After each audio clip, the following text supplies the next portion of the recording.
दोस्तों good evening. अच्छा, share बाजार में जो है ये जो पार्टी है ये पांचवें दिन भी जारी है, लेकिन अब कहीं ना कहीं जो है पार्टी पर जो है ब्रेक लग सकता है। इस चीज को याद रखिएगा और चर्चा करेंगे डिटेल में जो है मार्केट की और स्टॉक्स की जो है एनालिसिस करने का प्रयास करेंगे। और स्वागत है आपका आपके अपने चैनल टीके मनी में। मेरा नाम है Tribhuvan, NSM certified in equity derivatives में। जो नए लोग हैं वो टेलीग्राम चैनल पर आ सकते हैं। 3600 के आसपास मेंबर पहले से टेलीग्राम पर है। आपको टीके मनी सर्च करना है, आप टीके मनी सर्च करेंगे और टेलीग्राम पर आ सकते हैं। और अगर आपको फ्री में डीमैट और ट्रेडिंग अकाउंट ओपन करनी है और बहुत सारे बेनिफिट्स के साथ, तो नीचे डिस्क्रिप्शन में लिंक है, आप ओपन कर सकते हैं। और जो अगर आपको पर्सनल कनेक्ट होना है तो आप जो है इंस्टाग्राम आईडी भी नीचे लिंक में आप चाहें तो वहां पर जो है कनेक्ट हो सकते हैं। तो चलिए चर्चा की शुरुआत करते हैं। सबसे पहले बहुत इंपॉर्टेंट है मार्केट, काफी इंपॉर्टेंट है मार्केट की एनालिसिस। देखिए मार्केट में, देखिए मैंने आपको मॉर्निंग अपडेट में भी क्या कहा था कि मार्केट में जो है कहीं ना कहीं जो है एक और जो गैप अप ओपनिंग दिख रही थी। मैंने कहा था थोड़ी सुस्ती रह सकती है, मैंने आपको इशारा कर दिया था कि ऊपर के लेवल पर कॉल राइटिंग जो है कहीं ना कहीं एक्टिव है, पहली चीज। दूसरी चीज हम चार्ट पर देखेंगे क्या हो रहा है। देखिए एक चीज आपको बता दूं, मार्केट लगातार 5 दिन से रैली कर रहा है, ऊपर की तरफ जा रहा है। तो एक कंसोलिडेशन या फिर एक हल्की प्रॉफिट बुकिंग होनी चाहिए। अब कैसे प्रॉफिट बुकिंग स्टार्ट होगी मैं आपको एक चीज बता दूं। देखिए चार्ट पर चलते हैं। मैंने मेरे ख्याल से 5 मिनट का चार्ट लगाया है, इस वक्त 5 मिनट निफ्टी का चार्ट है। देखिए आप जो आज देख रहे हैं डे, ये बेसिकली एक मेरे ख्याल से गैप अप होने के बाद भी मार्केट वहीं पर क्लोज हुआ। एक रैली में तो मेरे ख्याल से ये न्यूट्रल ही माना जाएगा, बहुत अच्छा तो नहीं होगा। अब ये ट्रेड कैसे करना होता है, निफ्टी को याद रखिए 970 के आसपास इसने जो हाई लगाया है, इसका मतलब 14,000 जो मानसिक लेवल है, जो मैंने कहा एक रेजिस्टेंस का काम करता है। देखिए अक्सर क्या होता है, मार्केट कई बार मोमेंटम में हो सकता है 14,000 से 10-20 पॉइंट ऊपर भी चला जाए, लेकिन आपको करना क्या है, 14,000 के आसपास जो है आप 20-30 पॉइंट्स ऊपर नीचे अगर आप जो भी देख सकते हैं वहां आसपास मार्केट अगर आपको जो है कमजोरी दिखाना स्टार्ट करे थोड़ी सी भी, कहने का मतलब बड़ा सिंपल है कि ऊपर के लेवल पर अगर आपको जो है बेरिश इंगल्फिंग पैटर्न या कुछ जो है टेक्निकल कमजोरी दिखने लगे चार्ट्स पर, तो मेरे ख्याल से एक प्रॉफिट बुकिंग की शुरुआत हो सकती है। ये तो तब होगा अगर मार्केट गैप अप हुआ और ऊपर की तरफ गया तब, लेकिन मार्केट पॉसिबिलिटी का गेम है, इसलिए हमें तैयार रहना चाहिए हर चीज के लिए। दूसरी पॉसिबिलिटी क्या है, फ्लैट 2 जो है नेगेटिव अगर ओपनिंग हो कल जो है मार्केट यानी निफ्टी की, तो क्या कर सकते हैं। देखिए 860 जो है 13,000 जो है 860 के आसपास मार्केट ने सपोर्ट लिया है, क्योंकि ये जो है एक रेजिस्टेंस था और इसने एक सपोर्ट का काम किया। आज मार्केट देखिए यहां से एक डबल बॉटम बाउंस बैक आया है। इसका मतलब क्या है, जैसे ही 13,860 का लेवल क्रैक होता है मार्केट गिरावट दिखा सकता है। और कैसे आपको पता है, प्राइस एक्शन देखना होगा उस लेवल पर जब क्रैक हो रहा है। क्या देखना है आपको कि जब गिरावट हो रही है उस वक्त पर एक चीज आपको देखनी है, बड़ी बड़ी कैंडल आए और वहां से बाउंस बैक ना आए, यानी बाउंस बैक नहीं आना चाहिए। इस प्रकार आज बाउंस बैक आ गया, बड़ी कैंडल जरूर आई लेकिन बाउंस बैक आ गया। आपको पहले 5 मिनट का चार्ट लगाना है और देखना है, और फिर 1 मिनट चार्ट को देखते हुए आपको ट्रेड या जो भी आप पोजीशन लेते हैं वो करना है। काफी फायदा होगा आपको, याद रखिएगा। तो क्या करना है आपको, 13,860 के आसपास उस लेवल को अगर मार्केट ने ब्रेक कर दिया, जो कि एक शॉर्ट टर्म सपोर्ट है, जो मेरे ख्याल से अगर गिरावट होगी एकदम सपोर्ट वपोर्ट बचेंगे नहीं छोटे मोटे जो है, क्योंकि अच्छी गिरावट जो है अच्छे लेवल पर ही जो है रुकती है, घूमती है। ऐसा मैंने आपको पिछले बार कहा था 13,100 से जो है वहीं से घूमा मार्केट, और मैंने पहले ही कहा था प्रेडिक्शन जो आपने देखा भी, जो क्रैश हुआ था कि 13,100 बिना जाए मार्केट को जो है चैन नहीं है, याद रखेगा। दूसरी चीज देखिए, जो वीकली चार्ट है उस पर जो कैंडल बनी है, ये जो कैंडल आपको दिख रही है, ये बता रही है कि मार्केट अब अनडिसाइडेड है, यानी ऊपर जरूर जा रहा है लेकिन बिग प्लेयर शायद प्रॉफिट बुक कर रहे हैं। और थोड़ा ध्यान से याद रखिएगा इस चीज को, इंपॉर्टेंट चीजें मैंने बता दी है। 13,860 का लेवल अगर वो ब्रेक हो कन्विंसिंगली, वो एक 20-30 पॉइंट का छोटा स्टॉप लॉस ला करके एक अच्छी खासी गिरावट हो सकती है। लेकिन अगर जो है उसके ऊपर टिकेगा तो ठीक है, 14,000 आ सकता है, लेकिन 14,000 14,020 इसके आसपास मार्केट हो सकता है एक जो है गिरावट दिखाए। बाकी मैं टेलीग्राम पर अगर कुछ और एक्स्ट्रा हुआ तो मैं जरूर अपडेट करूंगा आपको, ताकि आपको दिक्कत ना हो। चलिए चलते हैं, कहाँ चलते हैं, एशियन पेंट्स के पास चलते हैं। देखिए एशियन पेंट्स के बारे में एक चीज मैं कहना चाहूंगा, स्टॉक बहुत अच्छा है, फंडामेंटली बहुत स्ट्रॉन्ग कंपनी है, ब्लू चिप स्टॉक है, कोर इन्वेस्टमेंट पोर्टफोलियो का स्टॉक है, बिल्कुल कोर पोर्टफोलियो का स्टॉक है। लेकिन एक ही प्रॉब्लम है, बहुत ज्यादा भागा हुआ है, बहुत ज्यादा भागा हुआ है।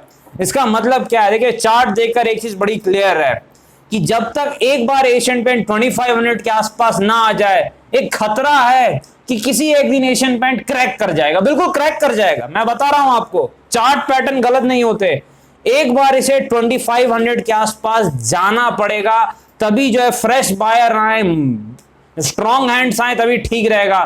क्योंकि 2500 के आसपास एक ढंग का सपोर्ट दिख रहा है, लेकिन यहां पर तो टेक्निकली कोई रेजिस्टेंस नहीं है, स्टॉक अच्छा है, ऊपर की तरफ जा रहा है, कोई दिक्कत नहीं है। लेकिन अगर फंडामेंटली कोई देखे तो थोड़ा नीचे आ जाए तो बेटर रहेगा। और दूसरी चीज, टेक्निकली भी इतना ज्यादा भागा हुआ है, अच्छी कंपनी तो है, लॉन्ग टर्म के लिए बहुत अच्छा है, लेकिन एक 200 पॉइंट की कम से कम एक जो है गिरावट आए एशियन पेंट्स में, तब मेरे ख्याल से एक्युमुलेट करने में ठीक रहेगा। क्योंकि यहां पर काफी स्ट्रेच हो चुका है ऊपर की तरफ एशियन पेंट्स का जो स्टॉक है।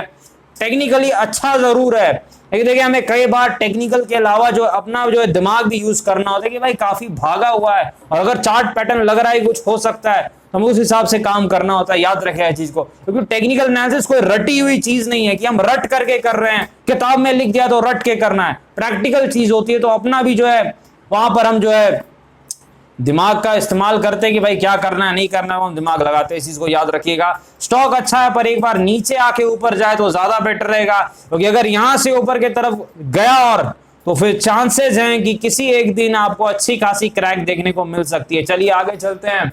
लुपिन बहुत अच्छी कंपनी है, लुपिन फंडामेंटली एक स्ट्रॉन्ग स्टॉक है। लुपिन जो है अच्छी कंपनी है, मैंने काफी बार डिस्कस भी है लुपिन के बारे में, एक बहुत ही हाई क्वालिटी मैनेजमेंट है। ये देखिए ये भी पोर्टफोलियो का स्टॉक है।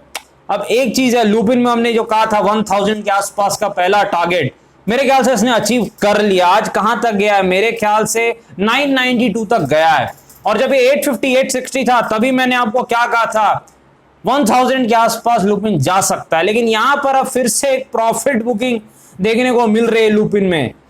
देखिए फंडामेंटली अच्छी कंपनी, मैंने आपको बता दिया। पी रेशियो 25 या 30 के आसपास मेरे ख्याल से है, क्योंकि यहाँ पर अर्निंग पर शेयर इनकी जो हिसाब से अगर हम निकाले तो मेरा अंदाजा है 25-30 के आसपास पी रेशियो है लुपिन फार्मास्यूटिकल्स की। फार्मा क्षेत्र की अच्छी कंपनी। सपोर्ट कहां पर है, 940। देखिए 940 जो पहले रेजिस्टेंस था वो टेक्निकल सपोर्ट है, यानी अगर 940 के ऊपर लुपिन टिक जाए तो टेक्निकली लुपिन क्षमता रखता है इस बार 1100 जाने का। लेकिन 940 इंपॉर्टेंट लेवल है, यानी जो लोग खेलते हैं वो स्टॉप लॉस भी मान सकते हैं। दूसरी चीज कि अगर 940 को ब्रेक कर दे लुपिन, तो फिर लुपिन रेंज में फंस जाएगा, रेंज बाउंड ट्रेड करेगा और फिर 830 840 तक चला जाएगा। तो फिर जो है शॉर्ट टर्म में वही जो है एक रेंज में फंस जाएगा। यही दिक्कत है, इस चीज को आप याद रखें। अच्छा स्टॉक है, लेकिन लेवल्स को जरूर याद रखिएगा। लेवल्स मार्केट में बहुत काम करते हैं और हमने देखा है लेवल्स का जादू, और आपने भी देखा है।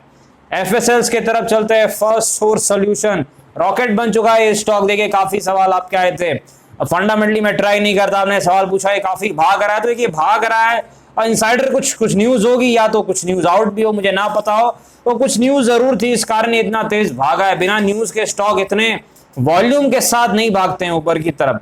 तो फंडामेंटली मैं ज्यादा जानता नहीं इस कंपनी के बारे में, पहले ट्रैक करता था जरूर, लेकिन जो है टेक्निकली मैं जरूर कुछ बता सकता हूं। टेक्निकली मैंने कल भी जब आपने पूछा था तो मैंने कमेंट में शायद कहा था कि देखिए यहां पर थोड़ा ऊपर के लेवल पर सावधान रहना चाहिए, और वही हुआ है। 115 से सीधे गोता लगा के 104 पर आ गया है। लेकिन ये स्ट्रॉन्ग स्टॉक है अभी तक चार्ट पर, यानी 95 के आसपास आप कह सकते हैं एक सपोर्ट है। वॉल्यूम भी तगड़े हुए हैं, तो मेरे ख्याल से हाँ 95 के आसपास आप कह सकते हैं 9500 जो मानसिक लेवल भी है, ये फर्स्ट सोर्स सॉल्यूशन में एक सपोर्ट है। लेकिन एक चीज मैं आपको बता दूं, रॉकेट स्टॉक्स में थोड़ा जो है आराम से काम कीजिए, और आप काम करते हैं तो स्टॉप लॉस लगा के काम कीजिए, क्योंकि अगर रॉकेट स्टॉक में आप गलत पड़ गए तो काफी ज्यादा दिक्कत होती है, शॉर्ट टर्म में बड़ी दिक्कत होती है, फंसने का चांस होता है ऊपर के लेवल पर। तो स्टॉप लॉस लगा के काम कीजिए। पार्टी चली तो एंजॉय कीजिए, और अगर पार्टी खत्म हो रही तो ठीक है, कुछ जो है लॉस लेके निकल गए, ऐसे काम किया जाता है रॉकेट स्टॉक में। वैसे मैं ज्यादा काम नहीं करता रॉकेट स्टॉक्स में, लेकिन काफी लोग करते हैं। तो फर्स्ट सोर्स सॉल्यूशन के बारे में याद रखिएगा इस चीज को। आलोक इंडस्ट्री देखिए, आलोक इंडस्ट्रीज में जो है कहीं ना कहीं मेरे ख्याल से आज एक नेगेटिव क्लोजिंग देखने को मिली है। फिर से जो है एक कंसोलिडेशन फेज है, अब बहुत टाइम से जो है ये रेंज बाउंड है, मेरे ख्याल से 3 महीने से भी ज्यादा हो गए, मेरे ख्याल से 6 महीने हो गए ये दायरे में फंसा हुआ है। जी हाँ, 6 महीने से एक दायरे में फंसा हुआ है, और बड़े दायरे में फंसा हुआ है तकरीबन मेरे ख्याल से 3 महीने से। और 3 महीने से तो एक ही दायरा है, बड़ा छोटा सा दायरा है, 21 से लेके 27 के आसपास का। ना तो ये रेजिस्टेंस को क्रॉस कर रहा है जो टेक्निकल रेजिस्टेंस है 2730 का, और ना ही ये टेक्निकल सपोर्ट को तोड़ रहा है जो कि 1821 के आसपास जो सपोर्ट है इसे भी ब्रेक नहीं कर रहा है। पहला सपोर्ट 21 पे है, और जो बड़ा सपोर्ट है वो 18 के आसपास कुछ है, लेकिन ये जो है लेवल्स के बिल्कुल बीच में ट्रेड कर रहा है। तो काफी जो है कहीं ना कहीं जो है थोड़ा जो है एक सुस्ती सी देखने को मिल रही है। काफी लोगों की ऊपर की बाइंग है, आप लोगों ने पूछा भी है कि क्या कब प्राइस आ सकता है, तो मेरे ख्याल से 1-2 क्वार्टर आपको और इंतजार करना पड़ेगा। 6 महीने तो मेरे ख्याल से लग सकते हैं, 3 से 6 महीने इसे 40-45 के ऊपर जाने में। लेकिन अगर जो मैंने आपको बताया वो हो, क्या मैंने बताया आपको, 7 करोड़ के आसपास के वॉल्यूम, और दूसरी चीज उस दिन अपर सर्किट पे बंद हो, और अभी सर्किट क्या है, अभी 5% नहीं है सर्किट, अभी 10% की सर्किट है। तो अगर ऐसा होता है तो चांसेस बहुत ज्यादा बढ़ जाएंगे। देखिए 100% मार्केट में कुछ नहीं है, पर 75 to 90% चांसेस हैं कि फिर ये बहुत तेज दौड़ेगा। लेकिन ये वॉल्यूम होंगे तब। आज कितने वॉल्यूम है चलिए देख लेते हैं, पता चल जाए क्या हो रहा है। थोड़े वॉल्यूम कल से ज्यादा हुए हैं, आज 9.1 मिलियन के आसपास मेरे ख्याल से वॉल्यूम दिख रहे हैं, तो कल से थोड़े ज्यादा हुए हैं। एवरेज वॉल्यूम कुछ 1.1 करोड़ के आसपास है, तो ठीक है, वॉल्यूम ठीक है। क्रिसमस के आसपास वॉल्यूम ऐसे भी कम रहते हैं, लेकिन आज थोड़े जरूर बढ़े हैं, तो ठीक है, वॉल्यूम में कोई ये दिक्कत नहीं है। लेकिन आपको वो वॉल्यूम चाहिए जो मैंने आपको बताया है, प्लस अपर सर्किट नीचे नहीं बंद होना चाहिए, लाल में नहीं बंद होना चाहिए, हरे में बंद होना चाहिए, अपर सर्किट लगना चाहिए वॉल्यूम के साथ। इसका मतलब होगा कि बिग प्लेयर्स पोजीशन बना रहे हैं, मैंने आपको पहले भी बता दिया है, तो याद रखिएगा इस चीज को। और जब तक ये 27 जो इसका बहुत बड़ा रेजिस्टेंस एक दीवार सी बन गई, इसे नहीं निकालता है, वो शॉर्ट टर्म में यही होगा कि ये रेंज में फंसा रहेगा काफी टाइम में। स्टॉक ऐसे ही है, आप ट्रेड नहीं कर सकते, क्योंकि देखिए आपको ट्रेड क्या किया जाता है, जो चीज चल रही है वहां पर आप एक स्टॉप लॉस ला के काम करते हैं। जैसे जब ये चल रहा था पहले उस वक्त हमने किया, लेकिन अभी जो है काफी जो है एक रेंज में फंस गया, तो जब तक रेंज ब्रेक ना करे मेरे ख्याल से ट्रेड करने में फायदा उतना नहीं है। मेरे ख्याल से आगे बर्गर किंग की तरफ चलते हैं। बर्गर किंग में देखिए हमारी जो एनालिसिस थी 100% सही साबित हुई या नहीं, 100% सही हुई या नहीं। 145-150 के आसपास मैंने क्या कहा था वीडियो में भी, और आपको वहां पर भी टेलीग्राम पे भी, बर्गर किंग जो है ऊपर जाने वाला है। और 190 जैसे ही आया मैंने क्या अपडेट किया टेलीग्राम पर, टेक्निकली प्रॉफिट बुकिंग का लेवल आ गया है, मेरे ख्याल से प्रॉफिट बुक कर सकते हैं। और फिर क्या हुआ, वही हुआ जो होना था, बर्गर किंग वहां से गिर के 170 के आसपास आ चुका है। लेकिन अब घबराना नहीं है। बर्गर किंग देखिए, एक चीज मैं आपको एक डिस्क्लेमर देके बात करूं, जो भी नए स्टॉक्स होते हैं या सर्किट स्टॉक्स होते हैं उनकी टेक्निकल एनालिसिस करना उतना पॉसिबल नहीं है, लेकिन मैंने आपको सर्किट स्टॉक की भी टेक्निकल एनालिसिस करके दिखाई है, और मैंने आईपीओ के जो नए स्टॉक्स हैं उनकी भी एनालिसिस करके दिखाई है, प्राइस एक्शन और वॉल्यूम के दम पर। एक पार्ट होता है टेक्निकल एनालिसिस का प्राइस एक्शन और वॉल्यूम, उसका इस्तेमाल किया है। देखिए सपोर्ट कहां पर है, 150 के आसपास एक बड़ा सपोर्ट है, लेकिन एक और सपोर्ट है यहां पर जो है मेरे ख्याल से 150 से लेके आप 160 बोल सकते हैं, एक सपोर्ट जोन का काम करेगा बर्गर किंग में, जहां से बर्गर किंग जो है थोड़ा रुकेगा और फिर से एक उछाल दिखा सकता है, क्योंकि यहाँ वॉल्यूम भी हुए हैं और प्राइस एक्शन भी अच्छा था, काफी तेज भागा था यहां से, यहीं पे हमने पकड़ा भी था, डिस्कस भी किया था, और 190 के आसपास प्रॉफिट बुकिंग की बात की आप चेक कर सकते हैं।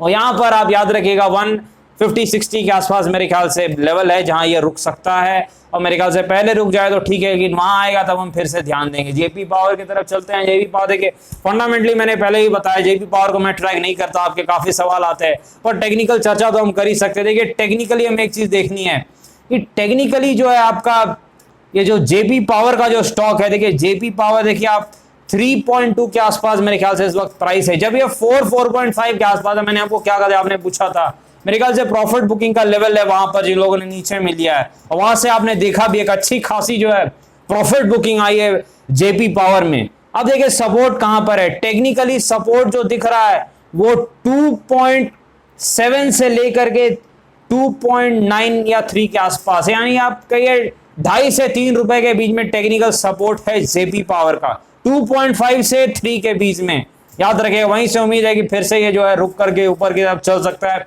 वैसे थोड़ा रिस्की स्टॉक है ये, जो छोटे स्टॉक्स होते हैं काफी तेज भागते हैं, तो मेरे ख्याल से जो लोग जोखिम लेने वाले वही काम करें, बाकी लोग जो है अवॉइड भी कर सकते हैं। अपना जोखिम देख के काम कीजिए।